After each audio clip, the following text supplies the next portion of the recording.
Hi friends, ಎಲ್ರಿಗೂ ನನ್ನ YouTube ಚಾನೆಲ್ಗೆ ಸ್ವಾಗತ. ಬೆಳಗ್ಗೆನೆ 5 ಗಂಟೆಗೆ ಎದ್ದಿದ್ದೀನಿ. ಇವತ್ತು ತುಂಬಾ ದಿನ ಆಯ್ತು ಇಷ್ಟು ಬೇಗ ಎದ್ದಿ. ಇವತ್ತೇನೋ ಸ್ವಲ್ಪ ಬೇಗನೆ ಎಲ್ಲ ಮಾಡಿಟ್ಬಿಟ್ಟು, ತುಂಬಾ ದಿನ ಆಯ್ತು ದೇವಸ್ಥಾನಕ್ಕೆ ಕೂಡ ಹೋಗಿ. ಇವತ್ತು ದೇವಸ್ಥಾನಕ್ಕೆ ಹೋಗ್ಬೇಕು ಅಂತ ಎಲ್ಲ ಕೆಲಸಗಳು ಬೇಗ ಮಾಡೋಣ ಅಂತ ಬೇಗನೆ ಎದ್ದು ಸ್ಟಾರ್ಟ್ ಮಾಡ್ತಾ ಇದ್ದೀನಿ. ಇವತ್ತೇನ್ ಗೊತ್ತಾ, ಡಿಫ್ರೆಂಟ್ ಆಗಿ ತುಂಬಾ ದಿನ ಆಯ್ತು ಕರಿ ಲೀವ್ಸ್ ಇನ್ಸ್ಟಾಗ್ರಾಮ್ ಆಗ್ಲಿ ಫೇಸ್ಬುಕ್ ಆಗ್ಲಿ ಏನೇ ಓಪನ್ ಮಾಡಿದ್ರು ಕರಿ ಲೀವ್ಸ್ ಬೇವಿನ ಸೊಪ್ಪುದೇ ಒಂದೊಂದು ರೆಸಿಪಿಗಳು ನೋಡ್ತಾ ಇರ್ತೀನ. ಅವಾಗೆಲ್ಲ ಅನ್ಕೊಂತೀನಿ ಮಾಡ್ಬೇಕು ಅಂತ. ಅದಕ್ಕೆ ಇವತ್ತು ಡಿಫ್ರೆಂಟ್ ಆಗಿ ಕರಿಬೇವಿನ ಸೊಪ್ಪು ಯೂಸ್ ಮಾಡ್ಕೊಂಡು ಮಸಾಲಾ ರೈಸ್ ಮಾಡ್ತಾ ಇದ್ದೀನಿ. ಬನ್ನಿ ಏನೇನೆಲ್ಲ ಯೂಸ್ ಮಾಡ್ತಾ ಇದ್ದೀನಿ ಅಂತ ನೋಡೋಣ. ಫಸ್ಟ್ ಒಂದು ಮಸಾಲೆ ರೆಡಿ ಮಾಡ್ಕೊಳ್ಳೋಣ.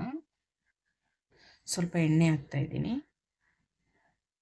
ಸ್ವಲ್ಪ ಧನಿಯಾ, ಸ್ವಲ್ಪ ಜೀರಿಗೆ, ಸ್ವಲ್ಪ ಮೆಂತ್ಯ, ಒಂದು ಸ್ವಲ್ಪ ಸೋಂಪು, ಜಾಸ್ತಿ ಏನಿಲ್ಲ, ಒಂದು ಚಿಕ್ಕ ಪೀಸು ಚಕ್ಕೆ. ಜಾಸ್ತಿ ಇದು 1/4 kg ಅಷ್ಟು ಅಕ್ಕಿಗೆ ನಾನು ಮಾಡ್ತಿರೋದು. ಜಾಸ್ತಿ ಹಾಕಿದ್ರೆ ಅದೇ ಒಂಥರ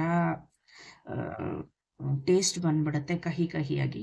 ಅದಕ್ಕೆ ಎಲ್ಲ ಸ್ವಲ್ಪನೇ ತೊಗೊತಿರೋದು ಮಸಾಲೆ ಐಟಮ್ಸ್ ಎಲ್ಲ. ಚಿಕ್ಕದೆರಡು ಏಲಕ್ಕಿ, ಒಂದು 4 ಲವಂಗ. ನಾನು ಅರಿಶಿನ ಪುಡಿ ಒಂದು ಬಿಟ್ಟು ಬೇರೆ ಯಾವುದು ಪೌಡ್ರ್ ಯೂಸ್ ಮಾಡ್ತಿಲ್ಲ ಇದಕ್ಕೆ. ಅದಕ್ಕೆ ಖಾರಕ್ಕೆ ತಕ್ಕನಾಗಿ ಒಣಮೆಣ್ಸಿನ್ಕಾಯಿ, ಸ್ವಲ್ಪ ಕಾಳುಮೆಣಸು, ಆಮೇಲೆ ಸ್ವಲ್ಪ ಹುಣಸೆಹಣ್ಣು. ಅದಕ್ಕೆ ನಾನು ನನ್ನ ಕೈಗೆ 1 ಇಡಿಯಷ್ಟು ಕರಿಬೇವಿನ ಸೊಪ್ಪು ಹಾಕಿ ಹುರ್ಕೊಳ್ಳೋಣ ಚೆನ್ನಾಗಿ. ಇದೀಗ ಚೆನ್ನಾಗಿ ಹುರ್ಕೊಂಡಿದ್ದಾಗಿದೆ.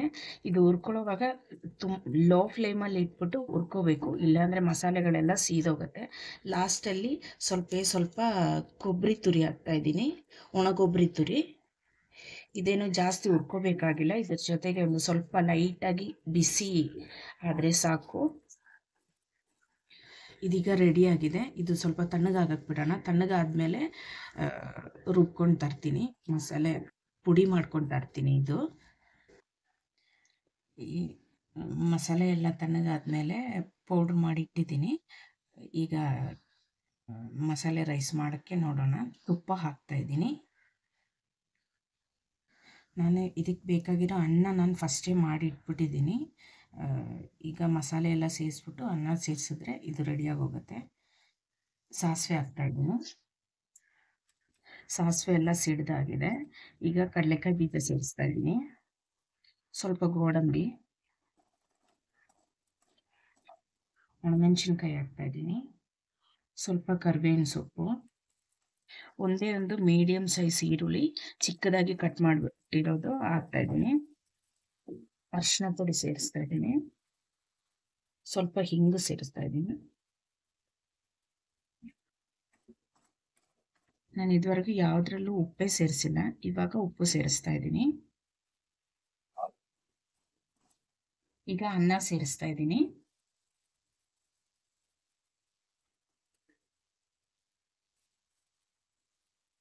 ಇದು ಚೆನ್ನಾಗಿ ಒಂದು ಮಿಕ್ಸ್ ಕೊಡೋಣ. ಈಗ ಕರಿಬೇವಿನ ಸೊಪ್ಪುದು ಮಸಾಲೆ ಸೇರಿಸ್ಕೊಳ್ಳೋಣ. ಇದೆಲ್ಲ ಚೆನ್ನಾಗಿ ಒಂದು ಮಿಕ್ಸ್ ಕೊಟ್ಟರೆ ರೆಡಿ ಆಗೋಗುತ್ತೆ.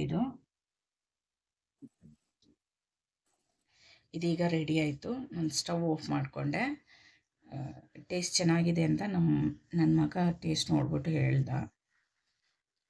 ನಾನು ಯಾವಾಗಲೂ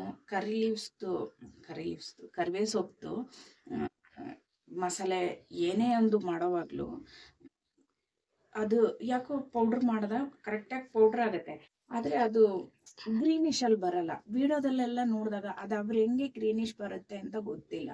ನನಗೆ ಈ ಸ್ವಲ್ಪ ಬ್ರೌನ್ ಕಲರಲ್ಲೇ ಬರೋದು. ನನಗನ್ಸುತ್ತೆ ನಾನು ಕಮ್ಮಿಯಾಗಿ ತೊಗೊಳ್ತೀರ. ಇವತ್ತು ಅಷ್ಟೇ ಇದ್ದಿದ್ದು ಕರಿಬೇವಿನ ಸೊಪ್ಪು ಖಾಲಿ ಆಗೋಯ್ತು. ನೆಕ್ಸ್ಟ್ ಟೈಮ್ ಮಾಡೋವಾಗ ನೋಡಬೇಕು, ಸ್ವಲ್ಪ ಜಾಸ್ತಿನೇ ತೊಗೊಂಡು ಗ್ರೀನ್ ಕಲರ್ ಬರುತ್ತಾ ಅಂತ. ಟೇಸ್ಟ್ ಚೆನ್ನಾಗಿದೆ, ನಾನು ನೋಡಿದೆ. ಎಲ್ಲರೂ ಟ್ರೈ ಮಾಡಿ ನೋಡಿ, ಎಲ್ರಿಗೂ ಇಷ್ಟ ಆಗುತ್ತೆ. ಇನ್ನೂ ಒಂದು 41 ಡೇಸಿಗೆ ನಾನ್ ವೆಜ್ ಇದೇನು ವೀಡಿಯೋಗಳು ಬರಲ್ಲ. ಯಾಕೆಂದರೆ ಅಯ್ಯಪ್ಪಂದು ಮಂಡಲ ಕಾಲ ಸ್ಟಾರ್ಟ್ ಆಯ್ತಲ್ವಾ, ಈ 41 ಡೇಸು ನಮ್ಮ ಮನೆಯಲ್ಲಿ ನಾನ್ ವೆಜ್ ಏನೂ ಮಾಡಲ್ಲ. ಅದಕ್ಕೆ ವೆಜ್ದೇನೆ ವೆರೈಟಿಯಾಗಿ ಏನು ಮಾಡಬೇಕು ಅಂತ ಯೋಚನೆ ಮಾಡಿ ತಲೆನೇ ಕೆಟ್ಟೋಗುತ್ತೆ. 16th ಸ್ಟಾರ್ಟ್ ಆಗಿರೋದು, ಡಿಸೆಂಬರು ಆಲ್ಮೋಸ್ಟ್ ಎಂಡ್ ಆಗುತ್ತೆ ಇದು ಮುಗಿಯೋಕ್ಕೆ. 16th ನೀವೇ ಲೆಕ್ಕ ಹಾಕಿ ನೋಡಿ 41 ಡೇಸು ಎಷ್ಟು ಬರುತ್ತೆ ಅಂತ. ಎಲ್ಲರೂ ಟ್ರೈ ಮಾಡಿ ನೋಡಿ, ಎಲ್ರಿಗೂ ಇಷ್ಟ ಆಗುತ್ತೆ. ಹೆಲ್ತಿಯಾಗಿರೋದು, ಕಣ್ಣಿಗೆ ಕೂದಲಿಗೆ ತುಂಬ ಒಳ್ಳೆಯದು ಕರಿಬೇವಿನ ಸೊಪ್ಪು ಅಂದರೆ.